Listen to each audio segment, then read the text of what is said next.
production. Since its inception in 1983, the Airshow Network has been involved in over 1,000 air shows, including such diverse markets as San Francisco, Edmonton, Nashville, Brunswick, Maine, Andrews Air Force Base, and Point Mugu.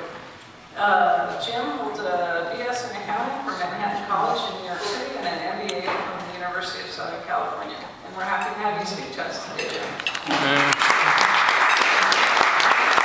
Won't hold that against him. Well, welcome everybody. It's sure an honor to be here. When John invited me to come and speak to your group, I read up about you guys. You're a whole lot smarter than me, so I was a little intimidated.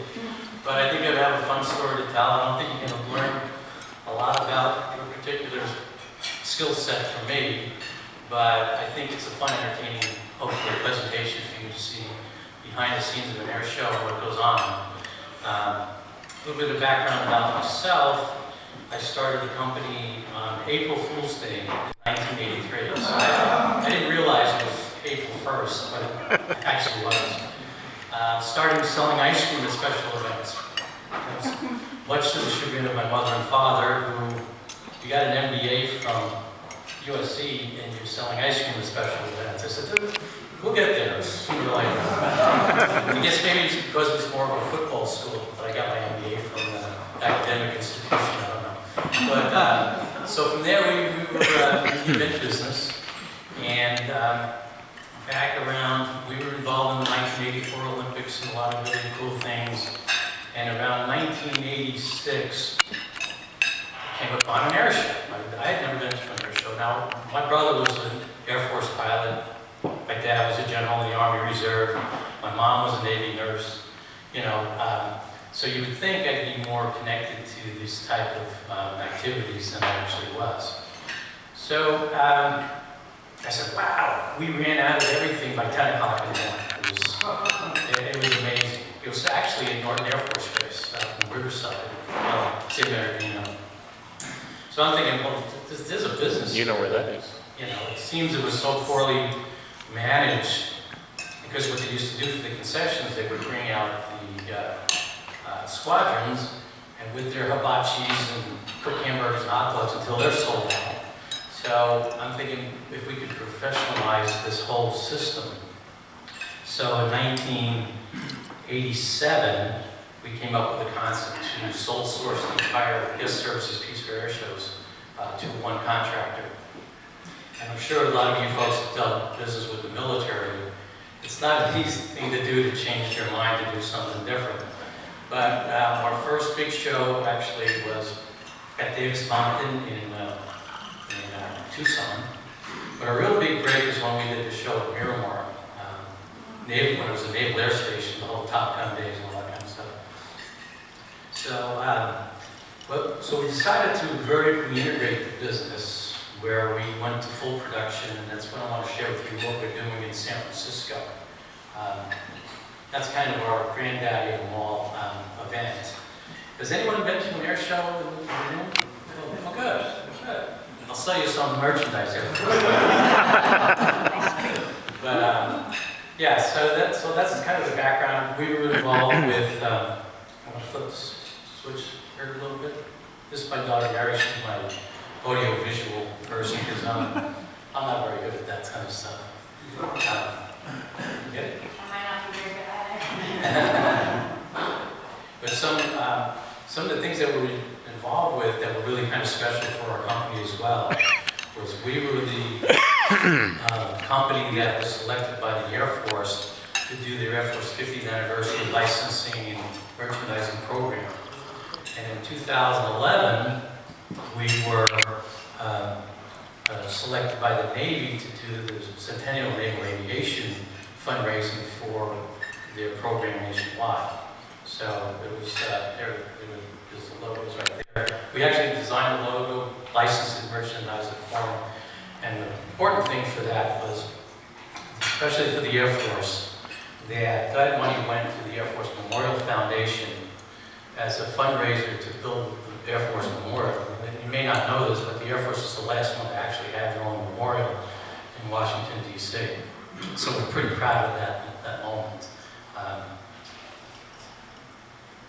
One other thing that you might know is that anyone heard of the X Prize competition, X Prize? Out in Mojave, we talked about this at our table. Well, crazy enough that we were hired to do all the guest services for that. That was a wild event because the gates opened for the guests to come in at midnight. The competition was about going into suborbit and come back planned and redo it within a certain period of time, and they would win $10 million in money. Now, Bert Rutan and his group actually won that competition. So we've had a lot of side adventures in our business, and I'm hoping that the Air Force will be smart enough to hire us again for their 75th anniversary. Oh my God, I can't believe that, which is in 2022. So, well, welcome to San Francisco Fleet Week Air Show. This has been going on since 1981. Actually, the mayor at the time, Feinstein, was mayor when this first Fleet Week event occurred.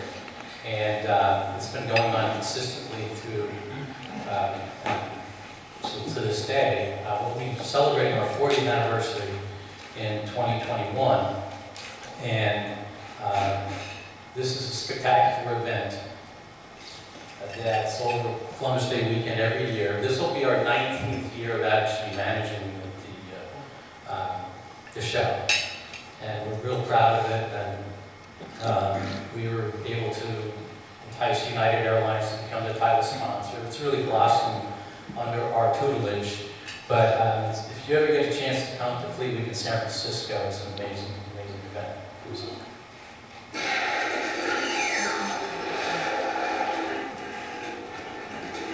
Here's a little vignette for you to enjoy.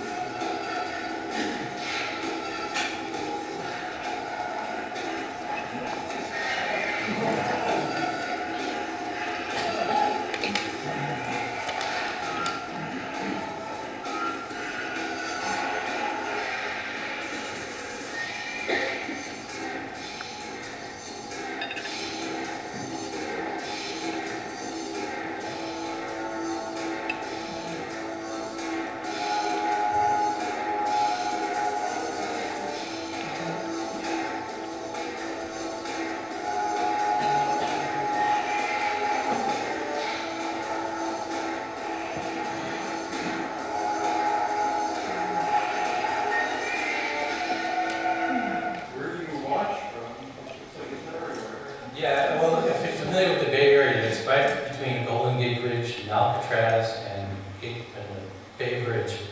You can see it from Christie Field. Our festival area is Marina Green, which is a 40-acre park that's right on the bay.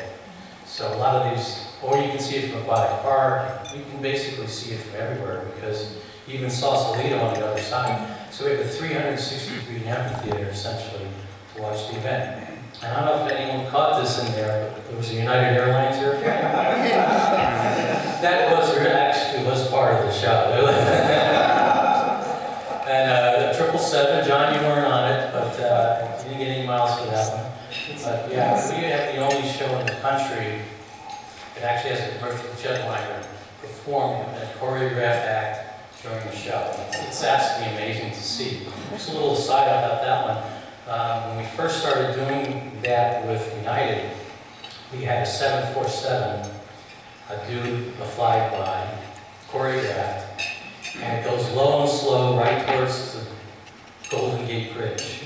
Freaked everybody out. We had YouTube was lighting up with videos saying it was a terrorist attack or something. But it was actually a pretty cool promotion for us. It was pretty cool. We got a lot of attention, like 250,000 views of it. Wow. So that was pretty cool. Okay, the part of Fleet Week that's also encircled with all the events is obviously the fleet.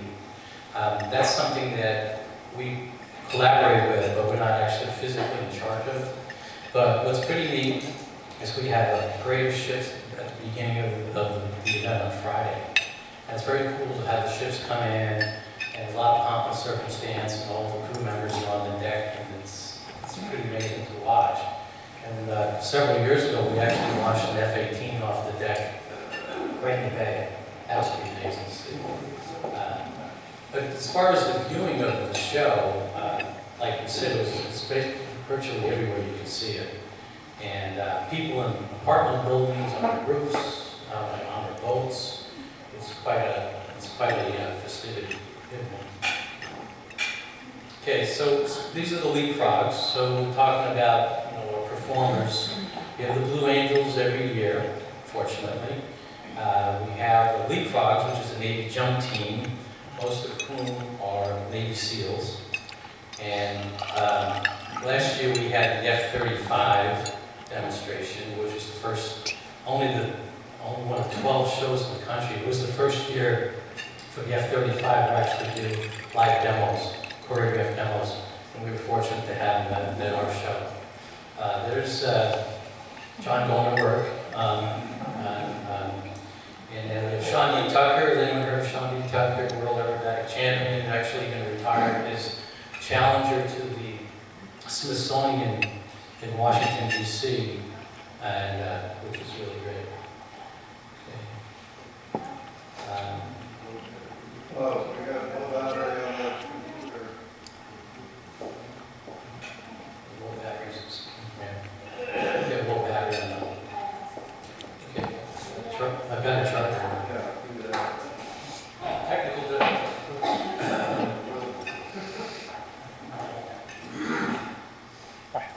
Okay, we're gonna run. So yeah, that's the Pictures team. A little bit about the, when you're in the event business, you gotta land on your own feet all the time because it's another model. So hopefully I'll get through this without too much to do. But in planning a show, it's kind of complicated. There's a lot of moving parts to it. We need DOD approval, FAA approval. Then we solicit for the Blue Angels and the TAC, we call TAC demo teams like the F-35 and F-14s, which used to be now not anymore, F-15s. Go ahead. But to make this all work, we have sponsors, of course, because as you might guess, because it's an open field,